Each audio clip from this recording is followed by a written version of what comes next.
1300 वर्ष प्राचीन असे हेमाडपंथी मंदिर आणि अतिशय सुंदर असे दगडी नक्षीकाम असलेले म्हणजे आपले पूर्वज किती कुशल कारागीर होते की ते कुठलीही आधुनिक हत्यार मशीन नसताना सुद्धा अशा प्रकारचं सुंदर कोरीव काम त्यांनी आपल्यासाठी करून ठेवलेलं आहे आणि हे आपण नक्कीच बघितलं पाहिजे। आणि त्यामुळेच मी आज आलीये अहिल्यानगर जिल्ह्यातील कोपरगाव येथील कोकमठाण या गावातील हे शिव विष्णू मंदिरात आणि हे अतिशय प्राचीन मंदिर आहे। मंदिराच्या समोरच गोदावरी नदीचे पात्र आहे आणि मंदिर परिसरही अत्यंत सुंदर आहे।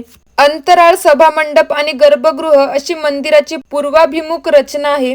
मंदिरावर सुंदर असे बारीक नक्षीकाम केलेले आहे। गर्भगृहाच्या वितनावर नृत्य करणारा आणि वाद्य वाजवणारा यक्ष व गंधर्वाचे शिल्प आहे। मंदिराचे मुख्य प्रवेशद्वार पूर्वेला असून गाभाऱ्यात शिवपिंड आहे आणि त्याच्याच मागे एका चौथऱ्यावर शेषशाही विष्णूचे शिल्प उभे करून ठेवले आहे। मंदिराच्या गाभाऱ्याच्या बाह्य अंगावर मंदिराच्या शिखराच्या सुंदर प्रतिकृती आहे। तसेच येथे असलेले नक्षीदार जलावतानी लक्ष वेधून घेतात। तसेच सूरसुंदरी वाद्य वाजवताना यक्ष गंधर्व दिग्पाल आणि बरेच देवदेवतांची शिल्पे आहेत। पण मंदिराची पडझड झाल्यामुळे शिल्प काही ओळखता येत नाही। शांत आणि निवांत गोदावरीच्या काठावर बसलेले हे मंदिर खरंच पाहण्यासारखे आहे आणि जर मंदिराचा जीर्णोद्धार केला तर हा वारसा असाच अजून बराच काळ टिकून राहील।